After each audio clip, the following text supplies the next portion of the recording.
Uh, Continue. Okay. Perfect. Hello, lovely people. Welcome to Fact Check. This is your co-host, Eliana Sisman, and today I'm delighted to interview an amazing advocate for human rights, Scott Long. Mr. Long, please tell us about yourself. I didn't know I was going to have to tell you about myself. Well, I've been working in human rights for about 30 years, primarily on the rights of LGBTIQ people, and sexual rights more generally, including other groups that face discrimination, including sex workers.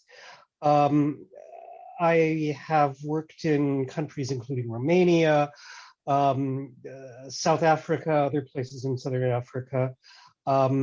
Most recently, I lived in Egypt for about 4 years after the revolution and after the 2013 coup, working with LGBT communities who were facing arrest and persecution there. And I've done work on human rights issues in the United States. And I founded the LGBT rights program at Human Rights Watch, which was the first program on LGBT rights at one of the quote unquote mainstream human rights organizations. So to sum up, I've been around for a while.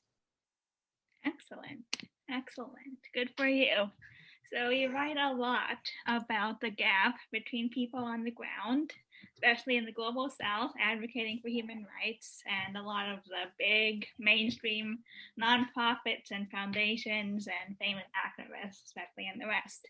So what are some of the root causes of that gap? And how can we start closing it and being in solidarity meaningfully? Well, I mean, I think this is one of the biggest issues in human rights today. When people think of human rights, they tend to think of basically some person, usually white, situated somewhere in the global north, New York or London or Paris or Geneva, going to some country in the global south, clad in khakis and combat boots, and coming back with information on horrible things that happen. That's a seductive model for the egos of white activists in the North. It's not really true. I really got my start in human rights. I think this is a good point to kind of draw on my own biography. I got my start in human rights in the very early 1990s. When I lived in Eastern Europe, I was teaching in Eastern Europe for about 7 years, first in Hungary and then in Romania. And particularly in Romania, I moved there in 1992, 2 years after the revolution. There was still a sodomy law that sentenced men and women who had sex with people of the same sex to prison for up to 3 years. It was a relic of the Ceausescu dictatorship. It was still enforced. And this was also a time when there was no international consensus that these laws were wrong, right? You could barely even get reporters for the international press to pay attention to this issue as a serious issue. When I moved to Romania, I fell in with a group of very, I think, frightened, very brave Romanian queers, and one gay student from Cameroon who was studying in Romania, and we started documenting the fact that arrests were still being carried out under the law. Sorry, your thingy, your Zoom seems to be frozen right now. Yeah. Zoom is is it? Second back there. Now it's good. Okay. So should I? Okay, I'll go a couple of sentences back then. I started working with some Romanians, one student from Cameroon who was studying in Romania, who were very brave, and we started documenting the fact that arrests were still happening under these laws, because showing that the laws were still enforced was critical to getting somebody in Western Europe to apply some pressure on Romania to get them repealed. I think that the perspective that gave me was very much a perspective rooted in the experiences of people on the ground, people at the grassroots, people who are directly affected by human rights abuses and their needs. And I think that question of need, of immediate, direct human need, should be at the forefront of how we think about human rights. The problem is that as human rights has become more powerful as a discourse, as a force, as it's become internationalized, as you get these international organizations that are very well financed and very well situated to kind of take command of the language of human rights, that sense of the immediacy of human need underlying rights gets lost or gets erased. It's difficult to say exactly how one gets back to that, but I think at this point in the 2020s, it's really critical to reemphasize the importance of local activists who understand local communities, and who should be at the forefront of the rights movement. I think we need to defund some of the big international organizations.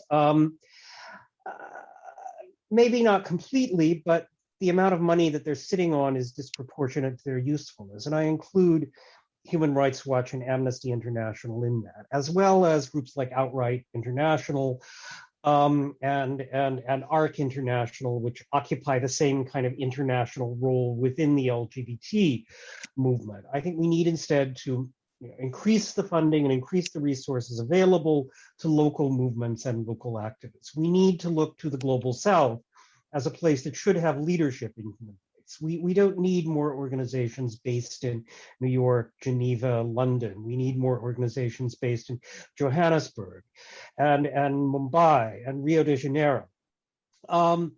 We need more voices from those places in command of the language of human rights. And I think we need to think of human rights less as a legal discourse, less as a body of laws, and more as a kind of critique of existing laws. The energy of human rights and the power of human rights really comes from that critical capacity. And to get that critical capacity means thinking less about legal norms and more about needs, more about what we're going to do to meet people's immediate needs.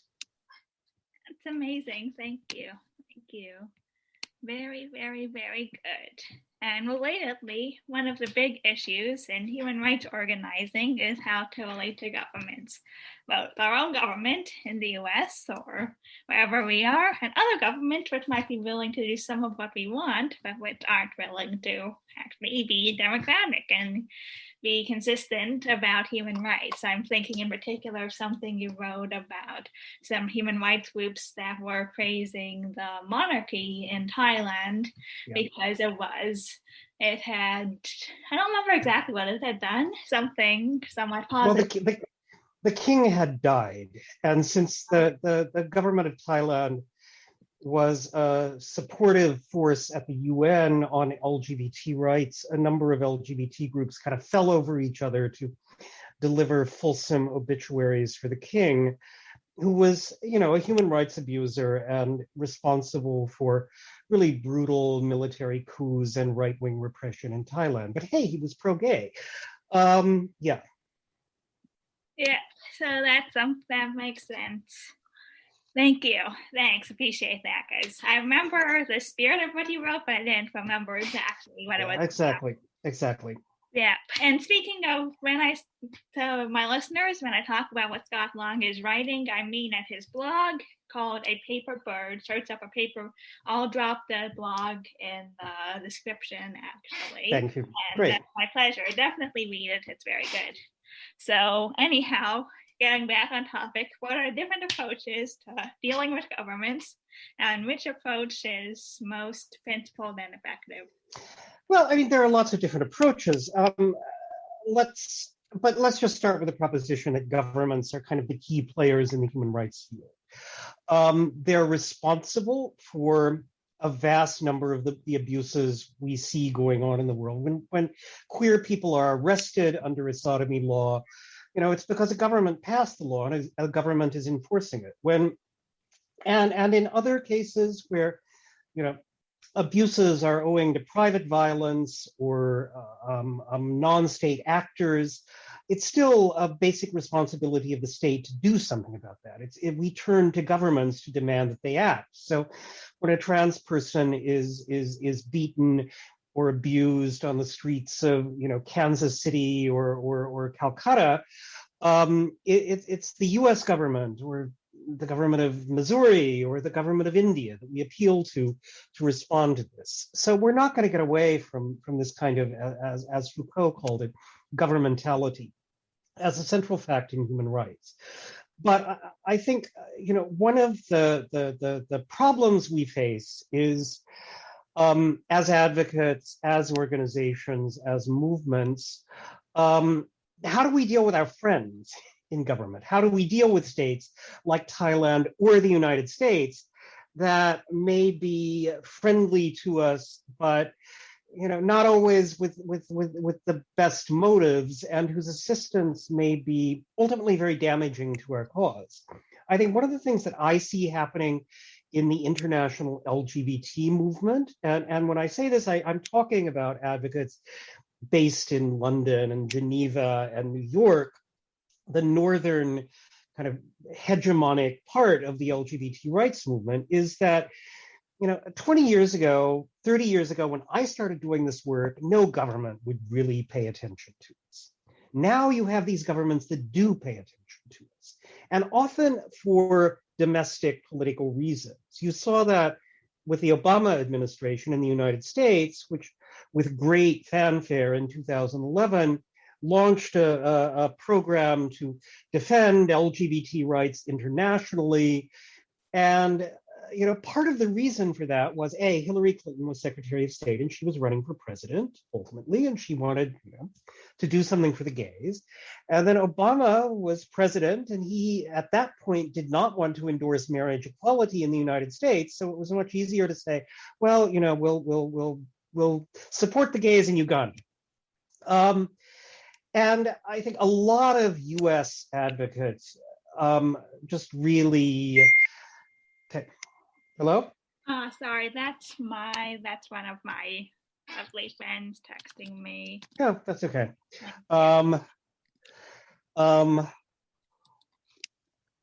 in any case, a lot of U.S. organizations kind of were overwhelmed by the Obama administration's attention, were overwhelmed by the prospect of, getting selfies with the president or the vice president, were just kind of sucked into the dynamic of power.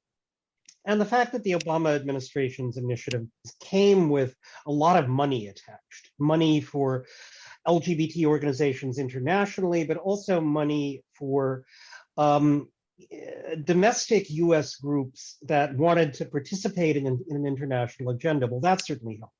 The result has been that you get a lot of LGBT activists in the United States and abroad who are afraid, and I use that term in a considered way, I just think they are afraid to criticize US policy because there's money attached and there's power attached and there's access to power. And when I say US policy, I mean the many abuses that the United States enables and participates in, the many countries where the United States still props up dictatorial governments. The U.S., for instance, has been pretty active in Uganda in condemning the Ugandan government's abuses against LGBT people. But the United States still supports the military dictatorship in Uganda. And in a certain sense, it's easy for the US to criticize Uganda on LGBT concerns, which the Ugandans still see as a fairly minor issue, than to, say, criticize them on corrupt elections or torture and abuse of dissidents, or on the way that they use the military aid that we shovel to them. So, and what we've seen is that it's become increasingly difficult for LGBT advocates in the United States who are getting money and support from the US government to have a critical perspective on the whole range of US policies in Uganda. Fundamentally, I think we need to remember that no government is our friend. No institution is friendly to